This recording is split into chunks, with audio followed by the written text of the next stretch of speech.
अगर आप method of joint के बारे में कुछ भी जानना है और स्टार्टिंग से जानना है, देन ये वीडियो आपको हेल्प करेगा to learn completely analysis by using method of joint. So हम लोग बेसिक से सीखेंगे। So I have taken a problem, you can see here, a truss carrying a load of 10 kN at its base. So this is the example, something like that. A truss problem is given like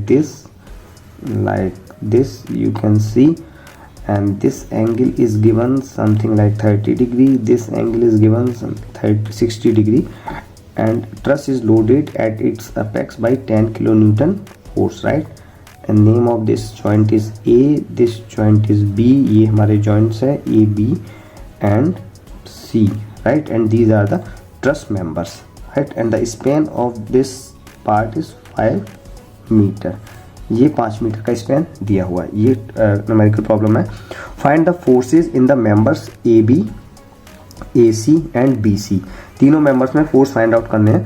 तो आपके क्या क्या process रहेंगे, क्या steps रहेंगे, we are going to learn. तो सबसे पहले आप लोग ये चेक कर सकते हैं कि स्ट्रक्चर आपका जो गिवन प्रॉब्लम है वो स्टैटिकली डिटरमिनेट है या इनडिटरमिनेट है। So this is the example of plane truss, pin jointed plane truss, right. So pin joints हैं हमारे और प्लेन ट्रस है, मतलब 2D ट्रस है। तो इसके लिए हमारा DS का जो फॉर्मूला है स्टैंडर्ड जो मैंने डिस्कस किया, M+R-2J रिलेशन हम लोग लगाएंगे। M is the number of members 1 2 3 and R are the support reactions. So यहाँ पे एक सपोर्ट रिएक्शन होगा, दूसरा सपोर्ट रिएक्शन एंड तीसरा support reaction. So 3 and 2J are the number of joints 1 2 3, so 6 and DS इसका 0 है। सो ये आपका स्टैटिकली डिटरमिनेट प्रॉब्लम है, right. Now the first step is to draw the free body diagram, right. So free body diagram हम लोग बनाएंगे। इसका फ्री बॉडी डायग्राम आप सिंपली बना लेंगे like this and this, these are the members. और उसके बाद में आपको फोर्सेस और रिएक्शंस शो करने हैं फ्री बॉडी डायग्राम में। तो ये फोर्स लग रहा है यहाँ पे एक रिएक्शन आ जाएगा, ये एक रिएक्शन होगा, ये एक रिएक्शन होगा। सो this is the free body diagram, right. C, B and A। सो ये जो लोड लग रहा है, this load is 10 kN load, right. So this is the free body diagram. 10 kN का लोड दिखाएंगे यहाँ पे। After drawing free body diagram you have to determine the external reactions by applying equilibrium equations to whole structure। तो पूरे के पूरे structures पे equilibrium conditions और इक्विलिब्रियम इक्वेशंस अप्लाई करेंगे। इक्विलिब्रियम इक्वेशंस आपको बताया, sigma Fx is equal to 0, sigma Fy is equal to 0 एंड sigma Mz is equal to 0। ये आपके इक्विलिब्रियम इक्वेशंस है for any 2D structure. 2D structures के लिए, प्लेन स्ट्रक्चर्स के लिए इक्विलिब्रियम कंडीशन है। तो सबसे पहला हमारा इक्वेशन हम लोग अप्लाई करने से पहले इसमें कुछ बेसिक कैलकुलेशन भी हमें करनी पड़ेगी, because we need this distance also. ये डिस्टेंस की हमें ज़रूरत पड़ेगी। Let's say this distance is x1 and this distance is x2, right. यहाँ से लेके यहाँ तक x2 डिस्टेंस है और ये x1 डिस्टेंस है, राइट। तो हमें ये डिटरमाइन करना है कि इस डिस्टेंस की लंबाई कितनी होगी, because this angle is given 60 degree and this angle is given 30 degree, right? And this angle will automatically become 90 degree, right? So अगर ये 90 degree है, so we can consider this as a right angle triangle. So this can be the base. So AB, if AB is the base, so this will be the angle. So cos theta, cos 60. Now I can see this triangle like this. This is a right angle, this is 60 degree and this is 30 degree, right? So cos theta is equal to base over hypotenuse, right? So base is AB divided by hypotenuse is 5. So AB is equal to make this calculation we can use this scientific calculator. 5, this will be 5 into cos 60 degree and this is nothing but the 2.5. So AB we have calculated is equal to 2.5 meter, right? So AB, and then we can calculate AC. So AC is equal to sine 60 is equal to AC divided by 5. So AC is nothing but the 5 into sine 60 bracket close is the this 4.33 meter. So we have calculated this.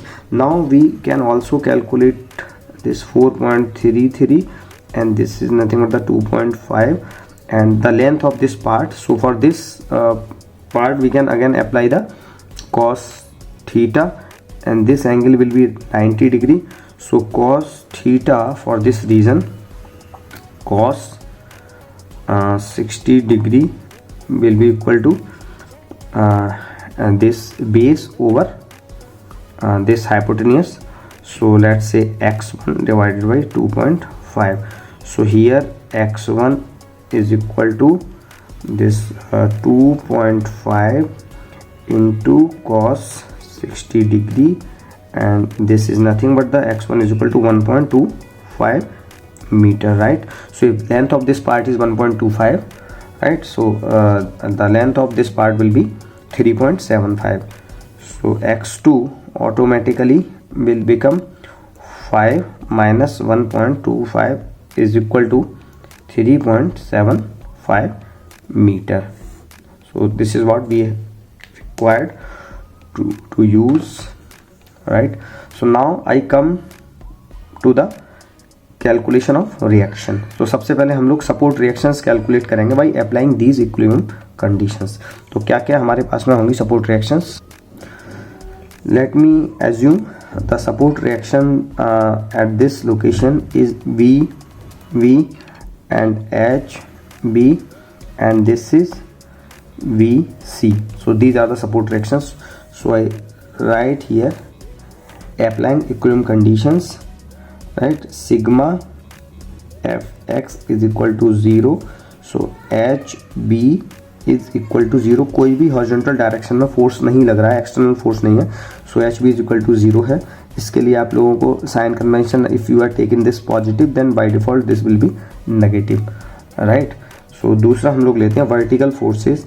Sigma F Y is equal to 0. So sigma F Y will be V plus VC is equal to 10 kilo Newton, right? Or I can write VB plus VC minus 10 is equal to 0, right? I can also write minus 10 is equal to 0. So it does not make any difference. ऊपर की तरफ जो लगने वाले forces हैं यहाँ पे हमने पॉजिटिव लिए हैं, और जो नीचे की तरफ एरो दिखाई दे रहा है वो आपको नेगेटिव आ जाएगा by default. So this negative and this positive is equal to 0. Now I have to take movement at the location where movement can be consider as 0, right.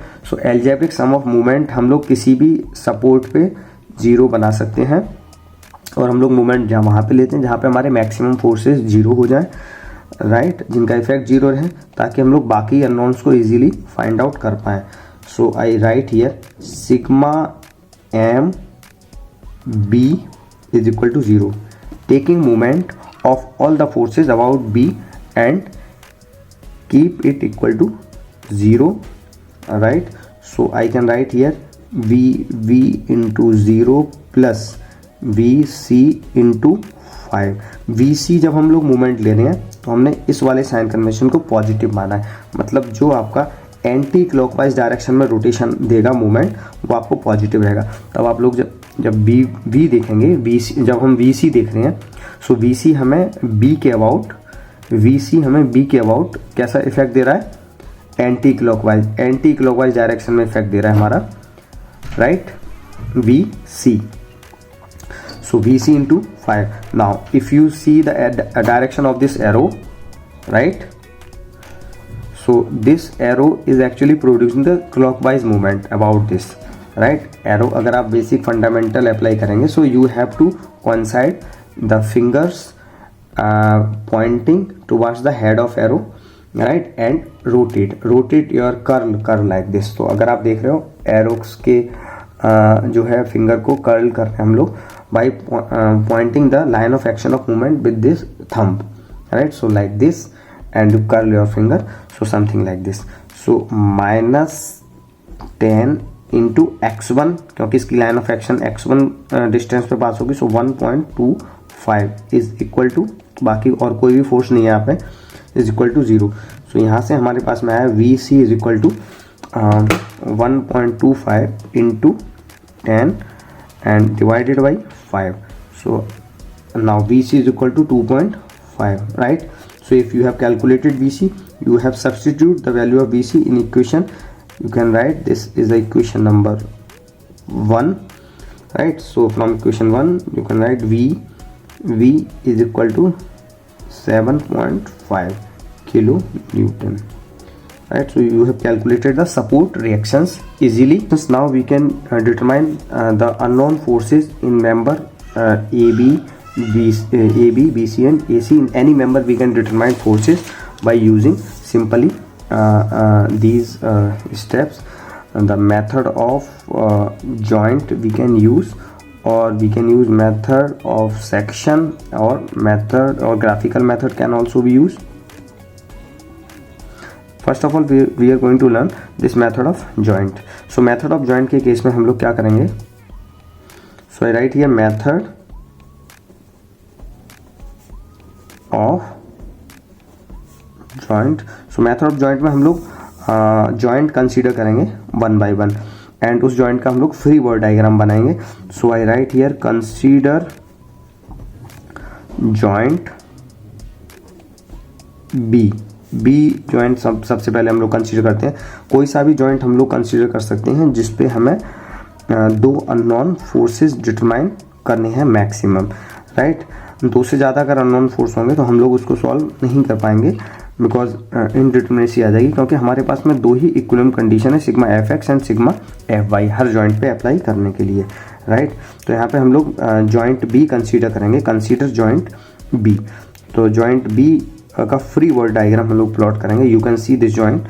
यहाँ पे एक मेंबर इस तरीके से जा रहा है, दूसरा मेंबर इस तरीके से जा रहा है, and the reaction is coming like this. This is the reaction, you can see here. So यहाँ पे ये रिएक्शन आ रहा है हमारा वी बी, राइट? ये रिएक्शन हमारे पास में नहीं आ रहा है क्योंकि कोई फोर्स नहीं है. सो ये total you can see this joint 3 members are actually 3 force elements are there, and now we have to assume the direction of the force in these members. So we can assume initially this member has tensile effect, there is also tensile effect. तो ये हमारी assumed direction है इस particular member में. Now I give the name for this member P.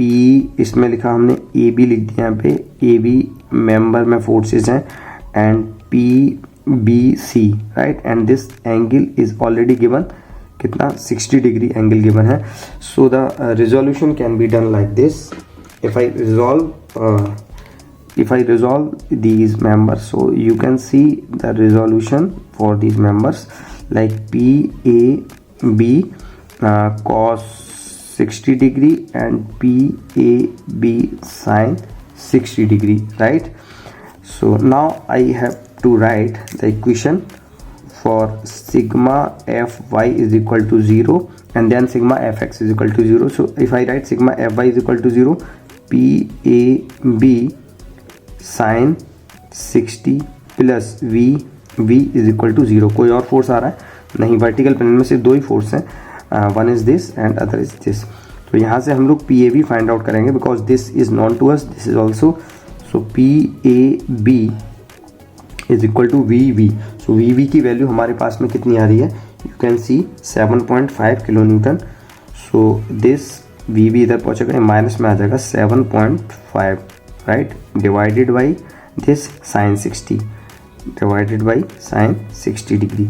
So I can calculate here like this 7.5 divided by sin 60 and you will get 8.66 is the magnitude of the force. So minus 8.66, it means minus sign showing. Actually you can write here 66 kilo Newton compressive, क्योंकि जो हमने force assume किया है वो tensile force हमने assume किया है, लेकिन नेगेटिव साइन आ रहा है, दैट्स वाई. अगर मेंबर में फोर्स का इफेक्ट समझना है, एक्चुअली क्या है, ये जो आपका ट्रस है, this truss can be cut in cut at its joints like this, यहाँ पे आप कट लगा दीजिए. So the base easy approach is like this. So you just cut every joint of the truss. तो जब आप cut कर रहे हो तब आप देख रहे हो साइन कन्वेंशन समझ रहे, हम लोग मेंबर्स में फोर्स का इफेक्ट समझ रहे हैं. सो जब आपने ये कट को यहाँ पे थोड़ा सा मैं एक्सपेंड इनलार्ज करके देख रहा हूँ. सो लाइक दिस, इस तरीके से हमने माना इसमें टेंसाइल फोर्स है. टेंसाइल फोर्स का सिंबल ये है, ये मेंबर हुआ, इसमें इक्वल एंड अपोजिट फोर्स ये फ्लो करेगा like in this member. Equal and opposite force ये फ्लो कर रहा है. This is the symbol of tensile force in the member. लेकिन मेंबर में क्या है कि कंप्रेसिव फोर्स आ रहा है. मेंबर में कैसा फोर्स आ रहा है? कंप्रेसिव फोर्स आ रहा है. तो कंप्रेसिव फोर्स का सिंबल होता है लाइक दिस. मेंबर आपका कंप्रेस हो रहा है, ये सिंबल आ जाएगा जब आपने जॉइंट्स की तरफ एरो इंडिकेट किया है, राइट. सो अभी हमने क्या है, जो टेंसाइल फोर्स है उसका स्टेटमेंट यही है कि force is acting away from joint and compressive force is acting towards joint. तो जो भी जॉइंट है, ये जॉइंट है, तो जॉइंट्स की तरफ अगर फोर्स का एरो है वो आपका कंप्रेसिव इफेक्ट दे रहा है. So you can understand this easily. So this force was assumed as a tensile force. अगर इसका एरो कुछ इस तरीके से होता तो ये कंप्रेसिव फोर्स का सेंस शो करता, राइट. तो हमने जो माना है नेगेटिव आ रहा है तो उसका जो इफेक्ट है this compression, right. Now I come to the horizontal sigma F X is equal to 0. So sigma F X is equal to 0 कितना हो गया? P B C plus P B C plus. Sign convention हमारा same है, जो direction हम लोग ऊपर की तरफ पॉजिटिव माना है और नीचे की तरफ नेगेटिव होगा, vice versa. And this is P B C is consider as positive and P B C और प्लस हो जाएगा P A B cos 60 degree, right, is equal to 0. सो यहाँ से हम लोग P B C find out कर लेंगे. P B C is equal to minus P A B कितना है हमारा? 8.66. So with sign convention value put करेंगे -8.66, right, and cos 60 degree.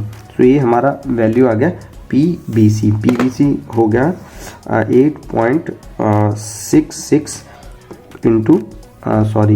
Into cos 60 bracket close.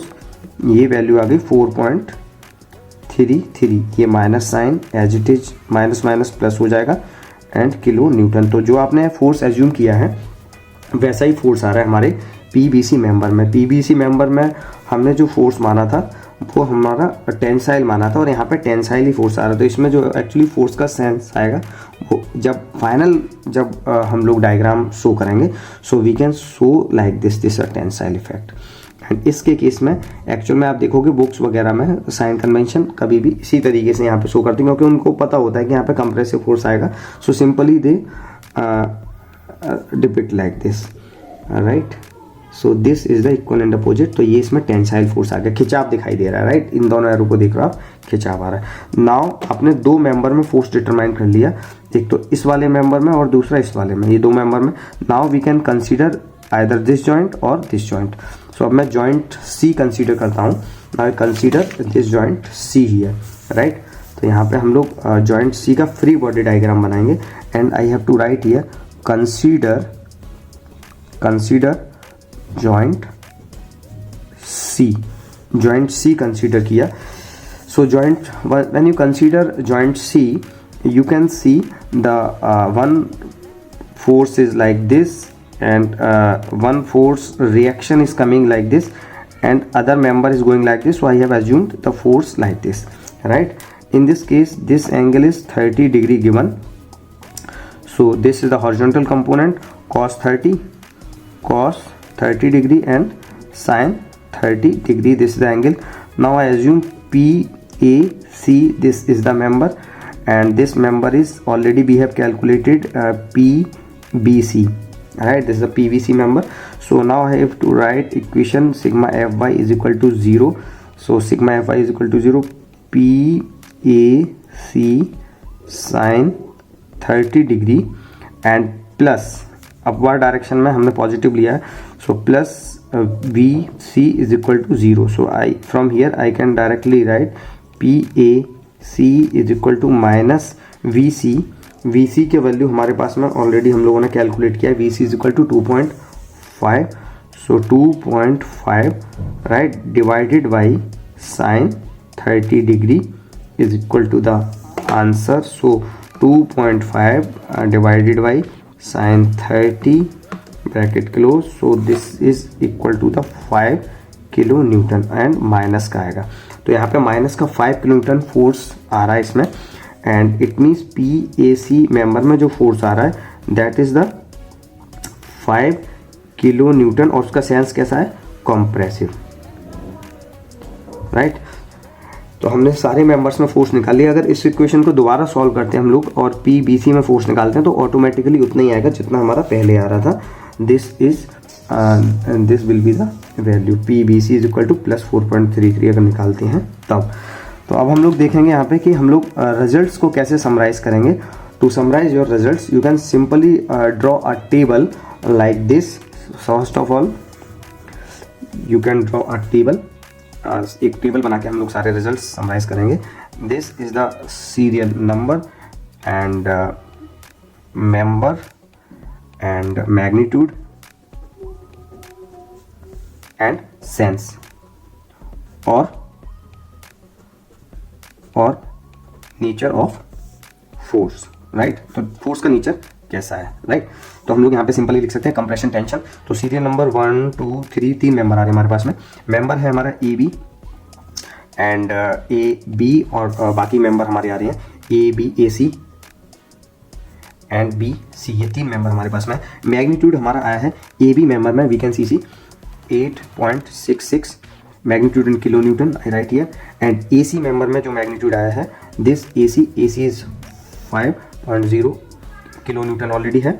And BC member में जो magnitude आया है that is the 4.33 kilo newton. And sense है हमारा BC में जो सेंस है हमारा वो BC मेंबर में जो सेंस आ रहा है हमारा वो टेंशन है, राइट. AB मेंबर में जो सेंस आ रहा है हमारा वो है कंप्रेसिव, और AC मेंबर में जो सेंस आ रहा है हमारा वो भी कंप्रेसिव है, राइट. तो हमारे सेंस हो गए. यहाँ पे आप सिंपली ऐसे भी कर सकते हो. If you are not writing this column you can write here C and this is T, right. So this is the final answer, right. अब one more thing I would discuss here, like simply you can see जब ये force लग रहा है इस particular geometry पे, तो आप देख रहे हैं यहाँ से हिंज जॉइंट पे ये फोर्स अपना एक कंप्रेसिव इफेक्ट देगा, तो ये दबेगा, राइट. इस पे भी कंप्रेसिव इफेक्ट आएगा and this is going to compress and here this is going to expand, क्योंकि यहाँ पे फ्री है और ये एक्सपेंड होने की कोशिश करेगा. सो इसमें टेंसाइल फोर्सेज आएंगे, इसमें कंप्रेसिव फोर्सेज आएंगे. So this was the simplest example for math. Now you can try for this simple example. You can try this example. If you have a doubt, I will discuss this. And the force is acting like this, 5 kilonewton. And you can consider equilateral triangle, right? And for this force we can also simply calculate. अगर inclined force लग रहा है तो आपको सिर्फ resolve करना रहेगा components में, and you will get the answer, right? एक उसी के अकॉर्डिंग इक्वेशंस डेवलप हो जाएंगी and you will get the final solution. आप 1 by 1 जॉइंट्स लेके चलिए, then you will get the solution.